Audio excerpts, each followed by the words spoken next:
lahat. Gusto ko po kayong makasama ngayong gabi sapagkat alam ko kayong lahat na nandito ngayon ay matatapang. Yes. Kasi po sa House of Representatives, konti na lang po yung matatapang doon. Kaya sana gusto ko silang imbitahin lahat dito para tumapang naman sila. Para ipagtanggol nila ang karapatan ng bawat isang mamamayang Pilipino. Tingnan po ninyo ang nangyari sa akin. Pati hopya po na kinakain ko, inaagaw na nila sa akin.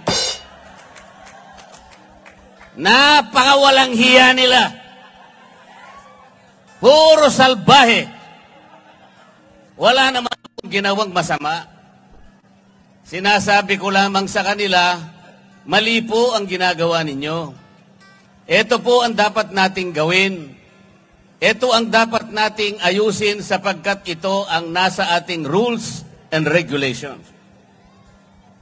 Ayaw naman po nilang makipagdebate. Hindi naman sila siguro mananalo sa debate.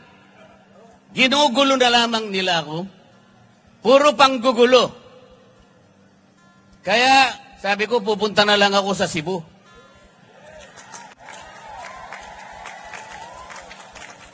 Mas gusto ko pang kausap ang mga tunay na tao na nandito ngayon. Sapagkat sila, alam nila ang problema ng ating bansa ngayon. Ang presyo po ng bilihin ngayon, lalong-lalo na po ang pagkain, masyado na pong mataas.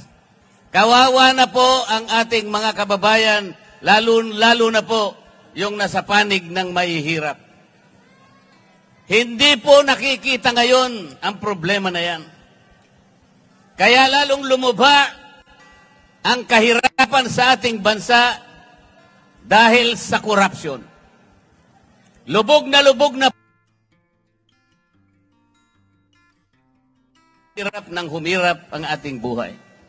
Tingnan po ninyo, halos 30% po ng pera ng bayan ay napupunta lang sa korupsyon.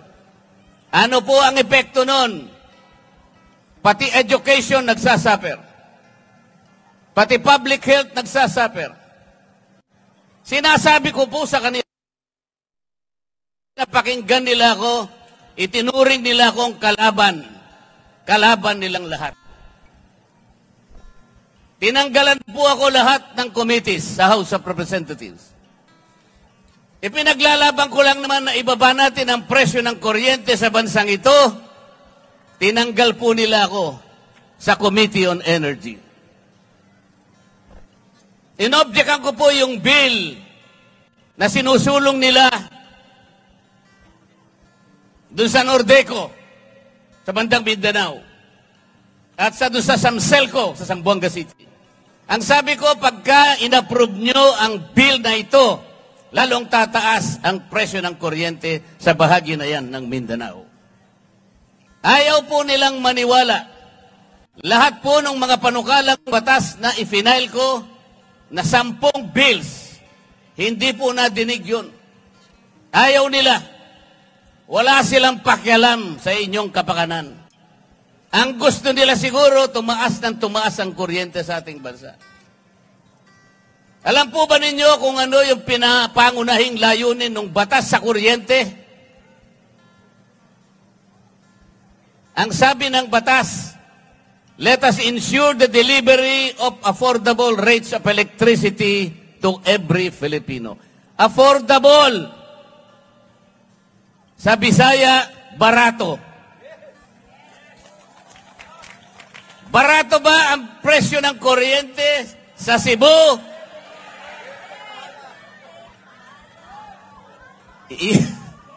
Yung batas ng kuryente nagawa 24 years ago, 2001. The underlying objective is to bring down the prices of electricity in this country. It did not happen after 24 years.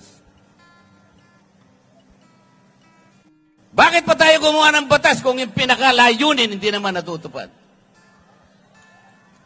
Tayo na po ngayon ang pinakamataas ang kuryente sa buong Asia. Yan po ang totoo. Kaya humirap na ng humirap ang ating buhay. Ako dahil ako'y nakikipaglaban sa karapatan at sa katwiran, wala na po akong committee ngayon. Pati po yung aking mga allowances tinanggal na rin po. Pati po yung aking membership sa commission and appointments, tinanggal na rin po. Pati po yung mga pinadadaan sa akin na pantulong sa mga may sakit, yung mga pondo namin sa ospital, biglang finraise po lahat. Gusto nilang parusahan si Dante Marcoleta.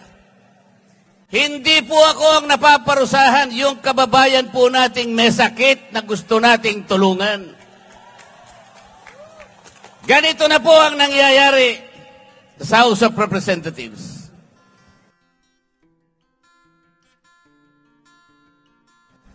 They impeached the Vice President. 215 representatives of the people signed the impeachment complaint.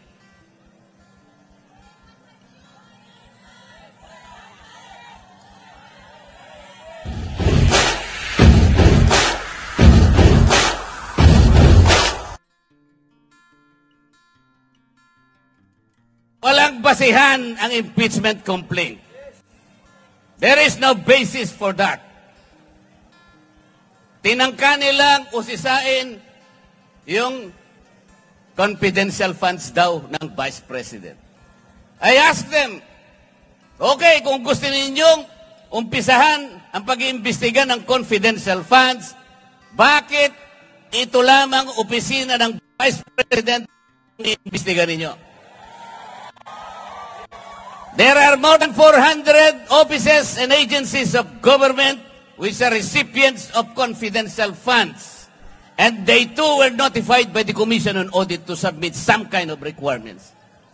I asked them, ipaliwanag nyo nga bakit in-isolate nyo? Why did you only target the office of the Vice President? Why? Wala po silang sinasagot sa akin. Ayaw nilang sumagot because they cannot explain. Then I told them, bakit kayo ang nag-o-audit? Tayo na ba ngayon ang Commission on Audit? Ayaw nilang sumagot. I told them, the last time I checked, there is only one office tasked by the Constitution to perform audit and investigation of the expenditures of public funds. Only the Commission on Audit. Nothing more and nothing less. Sabi ko sa COA, Mr. COA, ayaw sumagot ng mga kasama kong magagaling. They cannot probably explain why they usurp your responsibility. Kayo ang sumagot. Bakit ninyo sinurrender ang inyong tungkulin dito sa komisyon, dito sa komite na kung tawagin ay Committee on Good Government? Actually, Committee on Bad Government yun eh. Sabi ko sa COA, meron pa bang opisina bukod sa inyo ang binigyan ng karapatang mag-audit? Ang sagot ng COA, wala na po. Ibig nyo sabihin, exclusive kayo dito? Opo. Eh bakit ninyo binigay sa House of Representatives ang tungkulin ninyo? Yung audit po, nag-uumpisa lang mag-audit. Initial findings pa lang. Wala pang conclusion. There is no finality of judgment. Everything else is questionable. Everything else is assailable and appealable. Pero kinuha ng House of Representatives. Paano nangyari ito? Ayaw po nilang sumagot. Isang tao lang ang nagdidikta sa House of Representatives. Napapirma niya ang mahigit na 200 na kasamahan ko sa House of Representatives. Paano nangyari yun? Did the more than 200 representatives consult their constituents kung pipirma sila o hindi? They did not consult anybody. Sila lang ang desisyon kasi mawawalan daw sila ng projects. Mawawalan sila ng akap. Mawawalan sila ng ayudang ibibigay. Para sa ganon, ipamigay sa mga botante na akala nila'y mabibili nila ang boto ninyo. Sa mga matatapang na mamamayan ng Cebu, kung kaya po ninyong huwag tanggapin, huwag po ninyong tanggapin. Kung kaya po na huwag tanggapin, huwag tanggapin. Dahil ito lamang ang magsisilbing sampal sa kanilang mga mukha. Gusto kong sampalin ninyo ang kanilang mga mukha. Binibili nila kayo, iniinsulto nila kayo. This is not how to serve the people. Hindi ayuda ang gusto ng tao. Ang gusto ng tao, you provide the conditions to grow the economy, magkaroon sila ng trabaho, mabuhay sila ng marangal. Yun ang gusto ng tao. Yun ang gusto ng tao.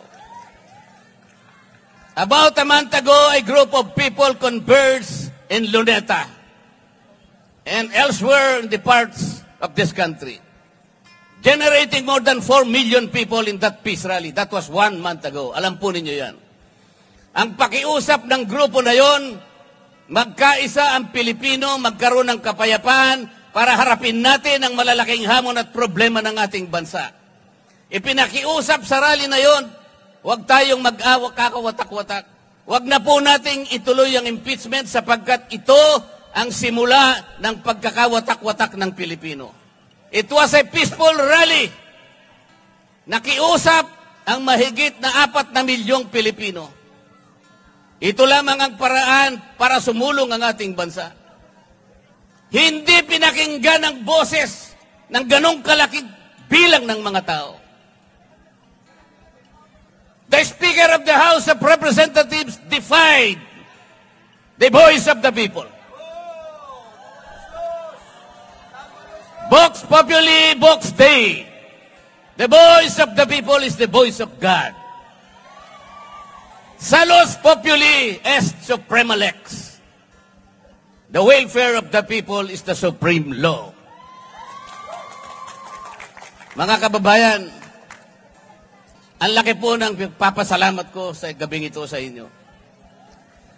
Nakatagpo ko ang mga matatapang.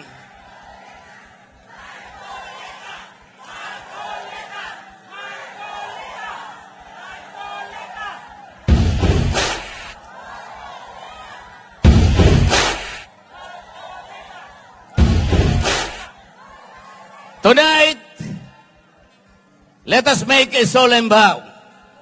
Tonight, let us make a covenant. Let us resist the temptation.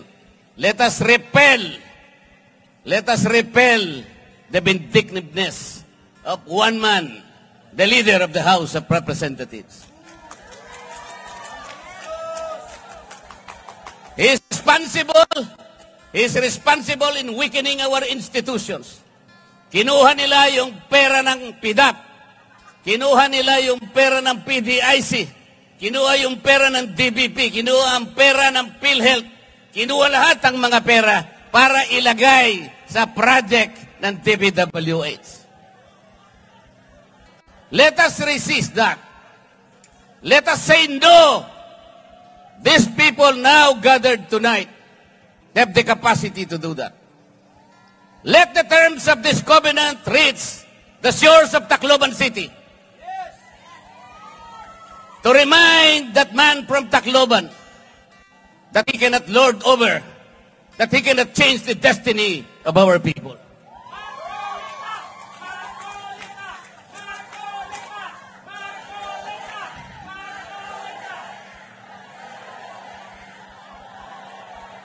They want to impeach the Vice President because he wants to become Vice President. Hindi po pwede. It cannot be done. It cannot be done. They invented the Quadcom because they want to prosecute the former president. Hindi siya para inquiry in aid of legislation. Wala pong legislation na matino ang ginawa ang Quadcom.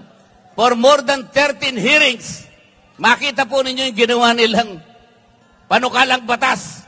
Kahit na grade 5 student, pagtatawanan yung ginawang batas.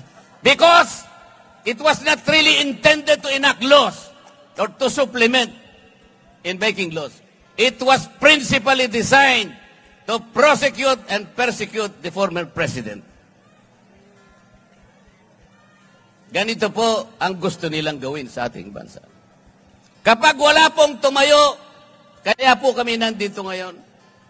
Sinabi na po nung tagapagsalita kanina, meron pong alternative. Meron pong 9 na senatorial balls ang PDP laban. Iboto nyo po silang lahat.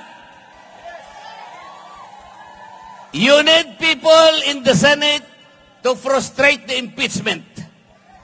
Kapag ka po hindi kami nakarating doon, they will find the Vice President guilty. Ganon po ang mangyayari. It's a numbers game. Kaya po nakikiusap kami. Please send us to the next Congress. And we will fight for you. We will fight whatever it takes. Para sa inyo po. Kung walang magsasalita ngayon, our country will go to the dogs. Yun po ang mangyayari. Pasensya na po kayo kung medyo masakit po ang sinasabi ko. Pero ang kakapal naman nila, di naman yata tinatablan yung mga mukha ng mga tao na yan.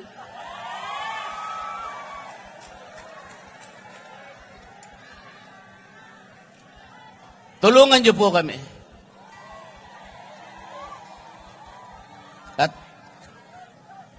bago ako magtapos, meron po akong ibubulong sa inyong lahat. Gikan sa akong kasing-kasing,